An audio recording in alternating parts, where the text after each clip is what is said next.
Unit 3, Dilemmas. Student's Book, page 36.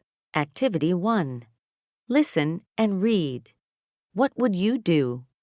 Work with a group to choose an answer for each situation. Then compare and discuss answers with another group. Your older sister is supposed to be home by 10 p.m. One night, you see your sister leave at 9. At 10, your sister still isn't home. You're worried about her, but if you tell your parents, your sister will get into trouble. And she might be just a few minutes late. But something might be wrong. Answer 1. You should tell your parents right away. Answer 2. You should wait an hour before you tell them. Everything is probably okay. 2 classmates have found the answer key to a math test near the photocopier. You see them pick it up and hear them talking about it. They tell you that they'll show you the answers if you don't tell anyone. You're not doing well in math. You really need to pass this test. If you look at the answers and cheat in the test, you'll feel guilty and dishonest, but you'll pass. If you tell the teacher about the answer key, the boys will be angry and you probably won't pass. Answer 1. You should talk to the boys and tell them to put the answer key back, or you'll tell the teacher. Answer 2. You should look at the answer key and not tell the teacher. Answer 3. You should just tell the boys you're not interested and walk away. Student's Book, page 37. Activity 2. You'll hear 3 people talking about dilemmas or difficult situations they've experienced. Listen, then read about their concerns. Dilemma number 1. This afternoon, I was at the supermarket with my parents. I saw a man drop his wallet while he was shopping. He didn't know he dropped it. I picked up the wallet and guess what? It was full of money. Dilemma number 2. My best friend lent me her favorite necklace. I wore it to a party last night, but when I got home, it wasn't on my neck. I've lost it. I'm so upset. Dilemma number 3. Today, I was running to grab my cell phone when I bumped into a lamp. It fell over and broke. My dad came in and said, "Who did this?" I didn't know what to do. Student's Book, page 37. Activity 3. What's the right thing to do? Think of advice to give to Emily, Angela, and Al. Then listen and compare your answers. 1. If I keep the wallet, I'll feel guilty. What should I do? Emily, I think you should return the wallet and everything in it to the man. 2. If I tell my friend I lost her necklace, she'll be upset with me. Angela, I think you should tell your friend the truth and offer to buy her a new necklace. 3. If I confess that I was the one who broke the lamp, I'll get into trouble. Al, I think you should tell your dad it was you. Student's Book, page 38. Activity 5. Listen and read. What's Marissa's dilemma? Marissa Mobley's Dilemma by Milan Norman. Marissa Mobley walked into the kitchen and said, "I'm home." She didn't sound happy. Mrs. Mobley looked at Marissa. "Is something wrong?" she asked. "You don't sound happy." "Oh, nothing, Mom," Marissa replied. "I just have a lot of homework." Mrs. Mobley looked worried. "Are you sure you're okay?" she asked again. Yeah, Mom. I've just been doing too much at school lately. So I'm tired, that's all," Marissa said as she walked into her room and closed the door. Marissa's brother Leo knocked on Marissa's door. "Hey, what's up?" asked Leo. "Something's wrong. I can see it in your face." "Well," said Marissa finally, "can you keep a secret? I have a problem at school. It's a real dilemma. You know Dan, right?" "Dan? Yeah, I know him," said Leo. "He's a funny guy." "Well, I don't think he's so funny. At least not this week, Marissa said. Listen to this.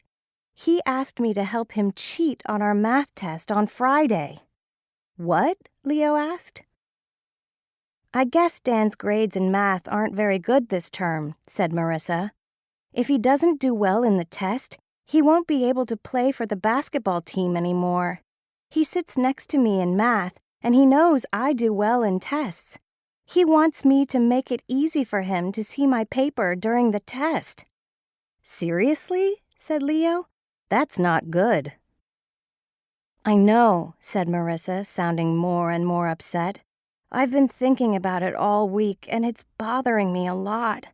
I'd like to help Dan, but helping him cheat really isn't helping him. I just can't do it. Of course you can't, her brother said. If a boy asks you to help him cheat in a test, you should tell your teacher. Tell my teacher? If I do that, Dan will get into big trouble, said Marissa. But if you help him cheat, you'll be cheating too, Marissa, said Leo. Marissa sighed. After a minute, she smiled and looked at her brother. I know, she said. What are you going to do? Leo asked. Wait and see, Marissa answered. Then she picked up her cell phone. Student's Book, page 40, Activity 7. Listen and read. What should Chris do? This is fun. Can we play Lost World 3 next? No. We can't. The disc is broken. Broken? How'd that happen? I was running to catch the bus, and I dropped it. Before I could pick it up, someone stepped on it. Oh no. Did you tell Sam? He's going to be upset. No, I haven't told him yet. I was hoping he would forget that I borrowed it from him. But you have to tell him. He won't be upset if you replace it. You can buy him a new disc with your pocket money. You're right. I'll buy him a new one and tell him what happened. Student's Book, page 40, Activity 9. Listen and complete the sentences. 1. Oh no, Darren. Look, I think I broke this antique doll. Whoops. What happened? I don't know. All I did was pick it up and the arm came off. You should tell the store owner. But he'll want me to pay for it, and it's really expensive. You know, I could just put it back and pretend it was like that already. If you want to do the right thing, you should tell the owner what happened. But I don't have enough money to pay for it. How do you know he'll make you pay for it?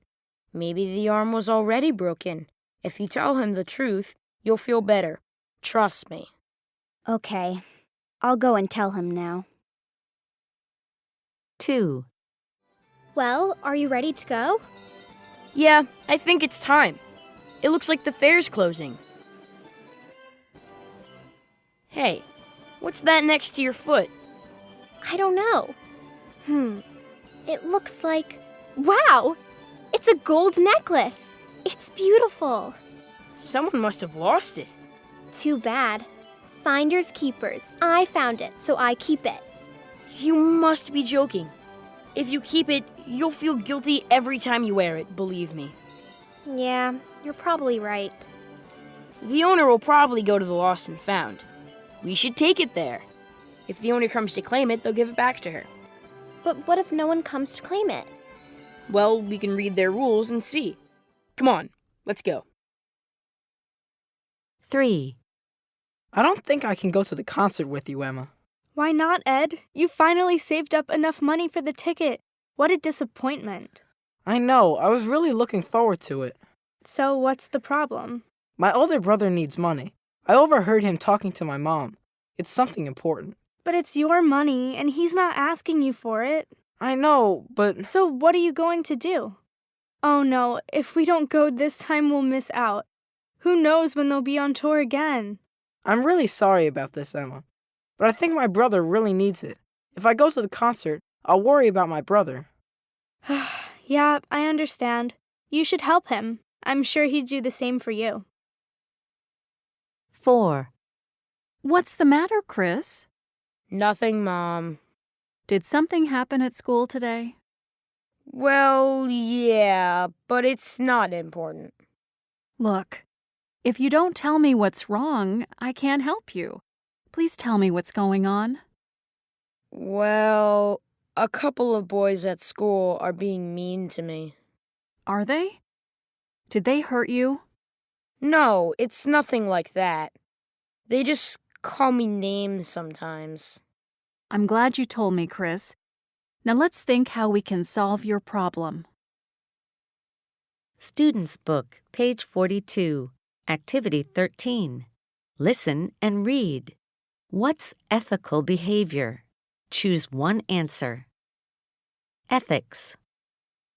The saying, treat others the way you'd want them to treat you, isn't hard to understand.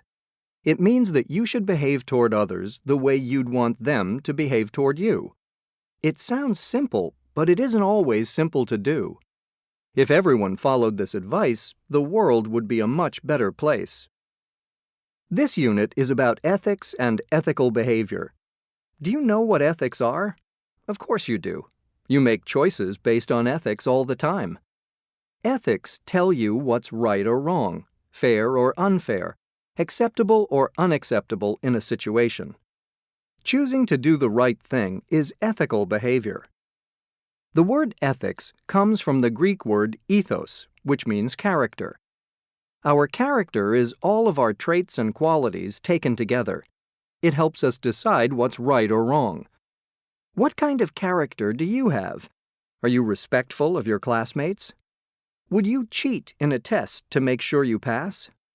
Would you tell a harmless lie in order to avoid hurting someone's feelings? Would you lie to get someone out of trouble? Would you lie to someone to get out of trouble? These are all questions of ethics. How can you choose ethical behavior in a difficult situation? You can begin by asking yourself a few questions, but your answers must be honest. The first question is, if I do it, will I feel bad afterward? If we do something that's morally wrong, we'll feel guilty about it, even if we can find excuses for our actions. The second question is, if I do it, will it hurt somebody? If the answer is yes, then it might not be the right thing to do. You can also ask, how would I judge someone else who did the same thing? What would my mom or dad say about it? This helps us see things from the right perspective. And a final but very important question is, what's my gut feeling about it? Does it feel right? This can give you a good idea of whether your behavior is ethical. Behaving according to your ethics isn't always the easiest thing to do, but it's always the right thing to do. Student's Book, page 44, Activity 17. Listen and read. Why does Ryan want to walk across the field? Why doesn't Holly want to walk across it? If we walk across this field, we'll get to my place faster. But the farmer might get angry if we walk across his field. No, he won't. My dad's the farmer, and this is his field. Oh. Come on, if we hurry, we may be in time for the cartoon show. I don't want to go across that field. Those bulls could chase us if we go near them. Holly, they aren't bulls.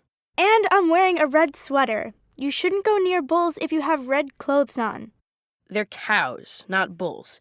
Even if we walk real close to them, they'll just keep on eating. What should we do if they charge us? Look, if they charge us, we'll climb that big tree. Okay, but I'll only come if we trade sweaters first.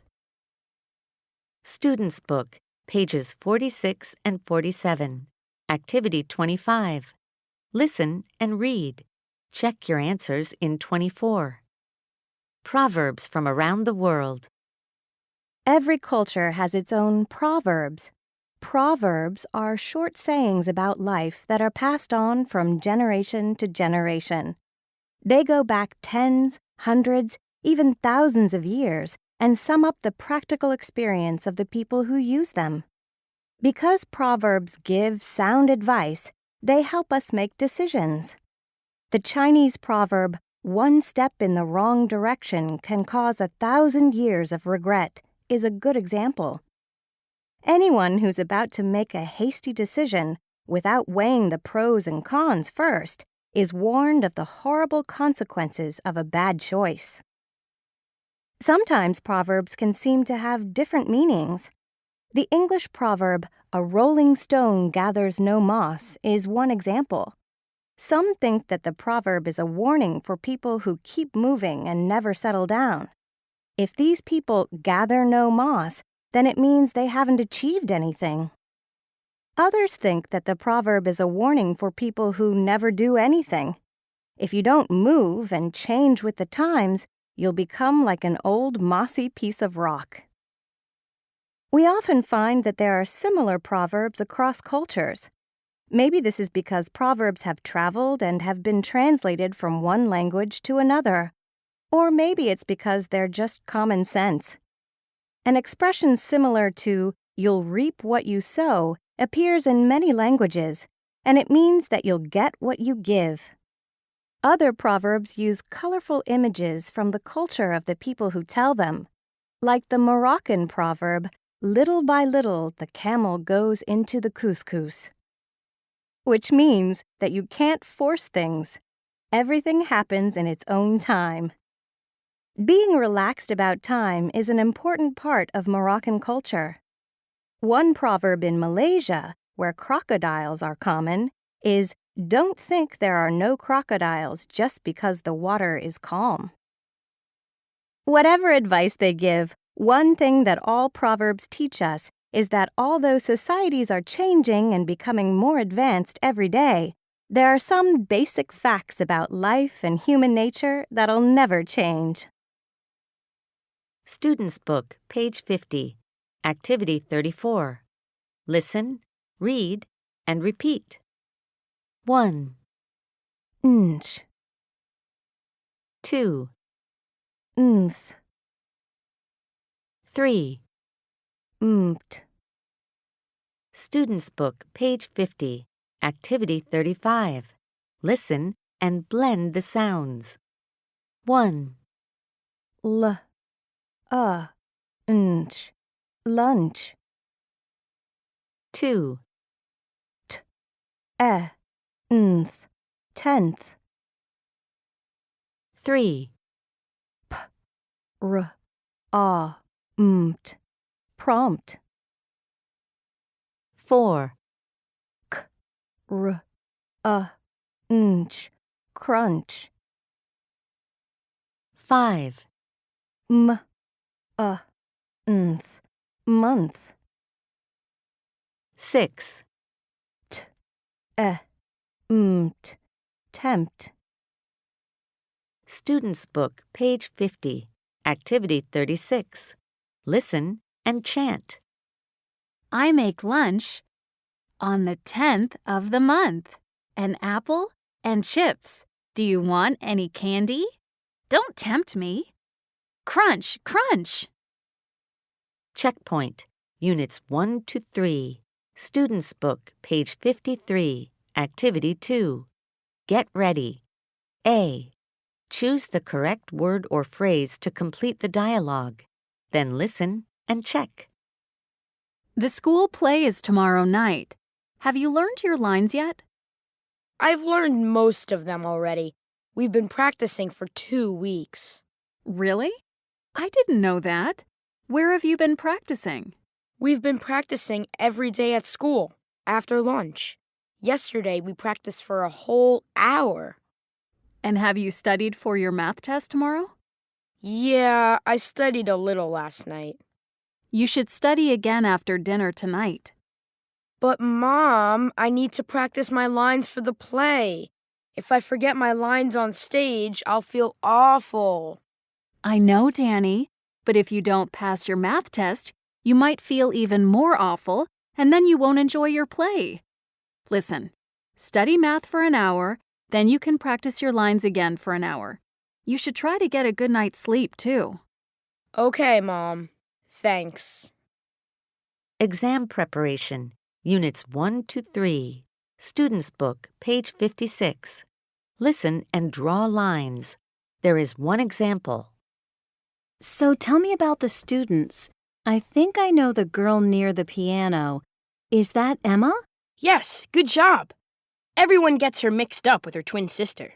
And what has Emma won? She's won the music prize this year, and she's going to play a piece on the piano later. She's been playing the piano since she was 6 years old. Can you see the line? This is an example. Now you listen and draw lines. That's great. And who's the girl getting her prize right now? The girl with the blonde hair? Oh, that's Sarah. She looks sporty. Yes, she's had a great year. She's on just about every team in school, and she's even climbed a really high mountain last month. Wow. And where's your friend George? Is he the boy with dark hair going up on the stage? No, he isn't. That's Richard going up on the stage. Richard's always inventing things, so he'll probably win the prize for best invention. I bet he'll start his own technology company one day. Oh, now I can see George. He's the one with the camera in front of the stage. He's always been crazy about photography. Yes, that's George. So which student won the essay prize this year? That was Helen. She's hiding behind the curtain. Helen's very shy, but she has already written a book and wants to publish it online. Amazing. And do you know the boy who's standing near the flowers? Yes, that's Harry. What prize did he get?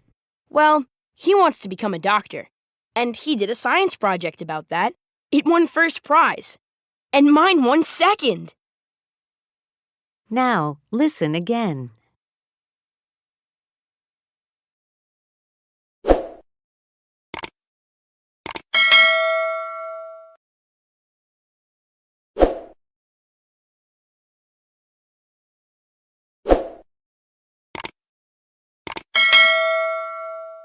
Student's Book, page 18.